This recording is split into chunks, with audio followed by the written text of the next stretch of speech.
para distribuir essa culpa muito mais ao governo Bolsonaro do que ao governo Lula. Olha, discordo, meu estimado debatedor. O governo do PT, ele não precisa ter medo de CPI nenhuma, porque o Lula governa de mãos dadas com o judiciário e com a imprensa.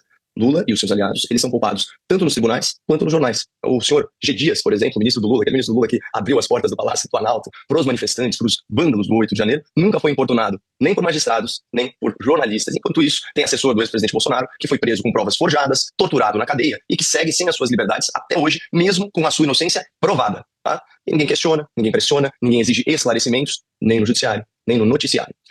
O maior aliado do Lula, pegando um outro exemplo nas redes sociais, é o deputado André Janones. E ele foi flagrado num áudio promovendo aquela prática antirrepublicana da rachadinha. Mas o seu processo político foi arquivado na Câmara pelo senhor Guilherme Boulos, um aliado de extrema esquerda do PT, e o seu processo penal, se eu não me engano, foi resolvido com um simples ressarcimento. Tá? E como que a imprensa cobriu esse escândalo? Sem dar aí grande destaque e com a maior naturalidade. Olha só isso aqui.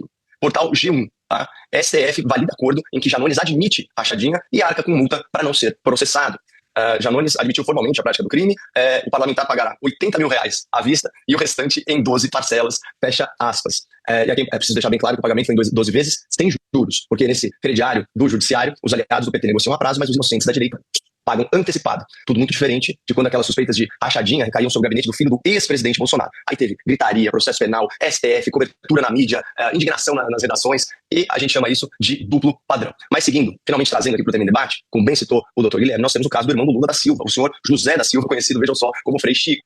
E, óbvio, a gente presume que esse Frei Chico seja mesmo um homem santo, considerando que o seu irmão Lula se considera a viva alma mais honesta do país e disse isso com todas as letras. O fato é que, contrariando toda essa honestidade da família Lula da Silva, há fortes evidências de que o sindicato dirigido pelo Frei Chico, o irmão do Lula, tenha roubado milhões e milhões de reais de velhinhos, de vulneráveis, com aqueles descontos fraudulentos nas aposentadorias, nesse esquema que ficou conhecido como a farra do INSS. Trago aqui para vocês uma manchete aqui da casa, da CNN Brasil. Sindicato que tem irmão de Lula como vice-presidente arrecadou 259 milhões desde 2019. Vejam só o salto. A investigação da Polícia Federal apontou aumento de arrecadação de 17 milhões em 2019 para 90 milhões em 2023. Só que é pior ainda, Leandro, deixa eu me esticar um pouquinho aqui. Como noticiou o site do Metrópolis, para cada aposentado que era descontado, o sindicato do irmão do Lula pagava uma comissão para os dirigentes. Ou seja, se houve fraude, como parece que houve, ela era incentivada com bônus milionários. Então, esses são os fatos. Mas aí quando a gente vai ver como as autoridades reagiram a isso, olha essa matéria aqui da Fórum.